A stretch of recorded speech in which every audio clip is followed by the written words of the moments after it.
Greetings, whiskey folk, and welcome back to Drinking Out Loud. I am your host as ever, and I am joined here in the studio once again by the man, the myth, the legend, Mr. James Bornn himself, who is here for the whole year, seeing us through until the end of January, end of December. Yeah, actually technically end of January, because I won't be posting a January video until the second half, so into the new year too. I mean, it could be. It could be any of those months right now looking out the window, couldn't it? Yeah. I didn't realise I could see the ocean from here. There's boats over there. We're in Vancouver, if you hadn't noticed. This is not the Strat Studio. We're in lovely, rainy Vancouver, and we're about to try, I would say, a perfect whiskey for the rainy weather.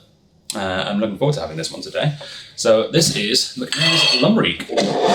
And it's not the McNair's Reek that you might have tried before in the Dram Association. This is a slightly different edition. Nice. We've got a basketball over there. We're keeping score. I'm losing. It's about right.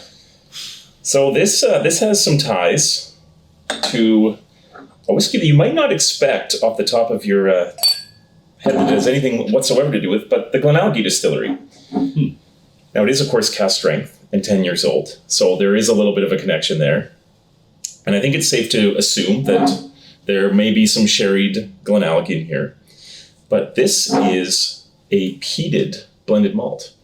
Sure is. So when Billy took over GlenAllachie, he assumed 25,000 casks in the warehouse. Now, obviously, most of that was GlenAllachie, but part of that was blending stock that they would have gotten in trades at GlenAllachie when it was owned by Chivas. And so there happened to be casks of peated whiskey, things like, I don't know, Cattleya and Lefroy, perhaps, in the warehouse.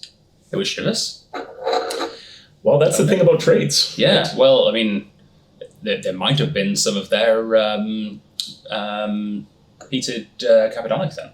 How much Chivas was that? Wouldn't surprise me. So we don't know exactly what is in it. They don't publish the ingredients like, say, a compass box would, but fortunately, it's pretty easy to understand when you taste it. Yeah. It certainly does feel very familiar. Yeah, 55.8%. There's plenty of smoke on the nose.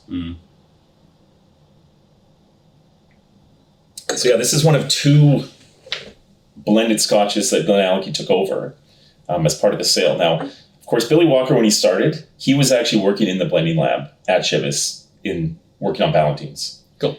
So I think there's always been kind of a desire on his end to get involved in the blending game again. So this was kind of his perfect opportunity to dabble and actually use some of those casks from other distilleries to create something interesting. Nice. Yeah, and if you are afraid of the B word, then you're a fool. There is nothing to be feared. A good blended whiskey, and in this case a good blended malt whiskey, there's no grain in this one, not that grain's a bad thing, is a wonderful thing. It gives you more different characters to put into your whiskey, a more varied profile. Well, a blended malt like this is the perfect step, because if you put this beside the GlenAllachie, the regular GlenAllachie 10, I mean, truthfully, how these are made is basically the exact same process. You have a bunch of casks that taste different, and you're trying to create something that's bold, cask strength. And truthfully, the GlenAllachie 10 probably is harder to make as a single malt than this would be, because you have more creative license. Yeah. When you're making the McNairs. So the one we've had before in the club was the first one with the picture of the guy slowly asphyxiating. Yeah, it looked like old Canadian money. Yeah, he did. I really did. Yeah. I never noticed he was asphyxiating, but it kind of makes sense. Yeah, now that you say it. In a room full of smoke. Yeah. And like even the whole thing looked like it was like a hazy room on the packaging. Yeah. Yeah. Like a pub in England in the 1990s. Yep. But yeah, that was a non-age statement. Yes. And this is 10 years. Yeah, there's a 10, a 12, and a 21. Cool. The 12 and the 21 are 48%, and then the 10-year-old is cask strength, and it comes in batches. So this is batch number 2. And I would say that you see a little bit more sherry influence in batch 2 than batch 1. But the ABV is very similar. It's in that 55 range where, I mean, you really can drink this without water, I would say. In fact, I would guess that most people would not add water to this. I mean, on the nose, it smells very approachable. Yes. And it's interesting as well, because I've had a good run recently of like impressive sherried Kalilas. And this is, it's adjacent to that, but it's a different take on it. Because I find sherried Kalilas, in the best way possible, are a bit of a sandwich of a whiskey. Like, there's smoke on top, there's the sherry on the bottom, and then there's like a thin filling, like there's a little slice of ham. Yeah, it doesn't quite work. Yeah, this one feels like it's that same sandwich, but someone's put some cheese in there and some lettuce and some tomato and just filled it out a bit. I love it. Yeah, right away this reminded me a little bit of the Flaming Heart, which of course is Kalila in French oak. And there would be some French oak on this because there are some red wine casks used as well. It's a small amount, but they are in there. Nice. That's a classic Billy move, using session casks in there. Yeah, there's no doubt that this is a Billy Walker whiskey. I mean, it's pretty bold. Yeah. There's a lot going on, but it is, it's still very drinkable.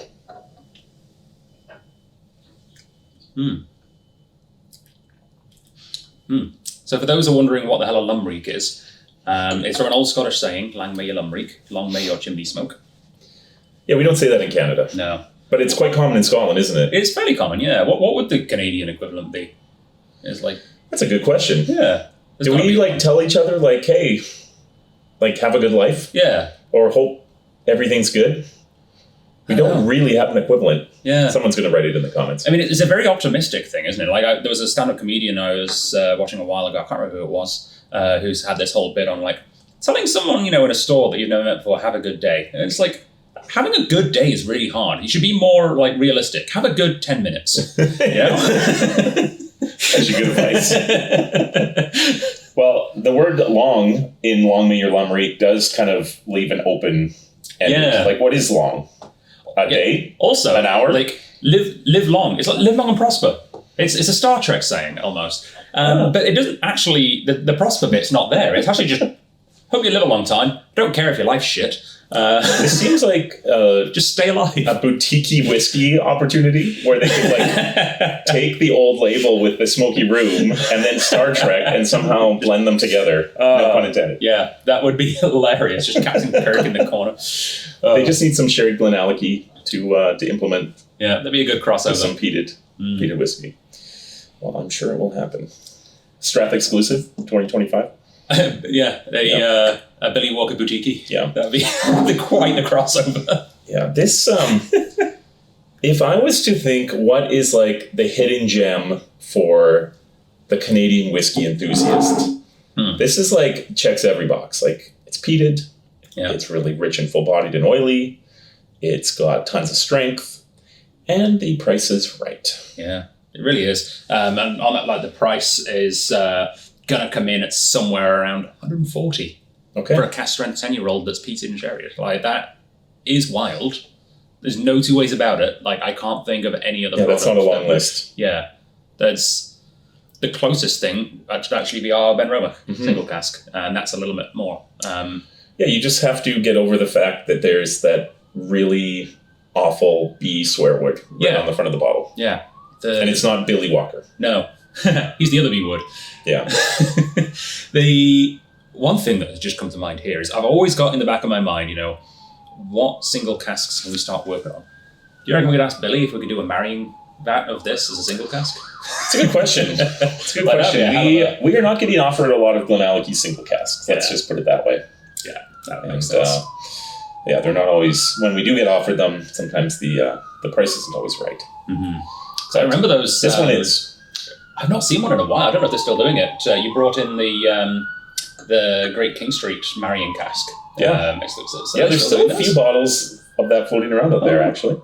Because that was a really cool concept, and I kind of like the idea of a single marrying cask release. Yeah, it's kind of a nice idea. Yep. Yeah, there's still some of those floating out there that we still get offered every year. Oh, cool. Mm-hmm. Yeah. Food for thought. But this is available right now. I say it's available right now. I mean, I can upload this video whenever I want, so it should be. It hasn't arrived yet, but it will do in time for this because we're recording well in advance. So if you're watching this in the sort of second half of November or early December in 2023, swing by and get it. You can get your 10% discount. It's going to be lovely, and you can come in and try it at the Strath for free. No cost. Come in, say you're a Dram Association member, ask for a dram, and friendly store clerk, well, depending how much caffeine they've had if you're early in the morning, our store clerk will give you a nice wee glass to help you walk around the store a That's little bit a great more. idea. I was just thinking, even if you had been chewing gum, this whiskey would cut right on through that. Oh yeah. I remember there was a April Fool's thing a few years ago. I think it was Lefroy, which was like Lefroy chewing gum, and I really wish that actually happened. If that sold at the candy shop down the street, they would sell a lot during the whiskey festival. Yeah, it would be awkward for breathalyzer tests. That's a good point. They don't measure peat though. Oh, that's true. Yeah, only alcohol. Imagine if there was an extra bar underneath that gave you the ppm of your... Well, I was more thinking like you can imagine the police officer being like, "Are you sure you've not been drinking?" And like, do the breathalyzers like, "Is this working? Like, I can smell it on the." I was just thinking, if Ardbeg did a release, let's say for Ardbeg next year, the bottle came with a little thing that you could blow in, and it would give you a ppm. That would instantly be a day one buy for me. Yeah, absolutely. Brilliant. Those things would flip on the secondary market more than the actual bottle. Probably, which is saying a lot for an Ardbeg special release. I'm a big fan of what they're doing here with Reek. I think this is a great spirit, but it does make me sad that I've realised that it might not necessarily be an ongoing product if they're just using the cask that came with the distillery. Do you know if he's buying more? That's a good question. Well, it just so happens that GlenAllachie's own peated spirit is finding its way here early next year as well. So, and that's very exciting too, because that stuff is very good. So we might down the line see a new version of Reek, which is like older sherried GlenAllachie with younger peated GlenAllachie. It wouldn't surprise me at all. Yeah, that would make sense. Yeah. Well, I look forward to trying that. But in the meantime, we've got an excellent dram right here, right now. Come in store and try and find it, and we'll see you there. Slash of us. See you in the next video.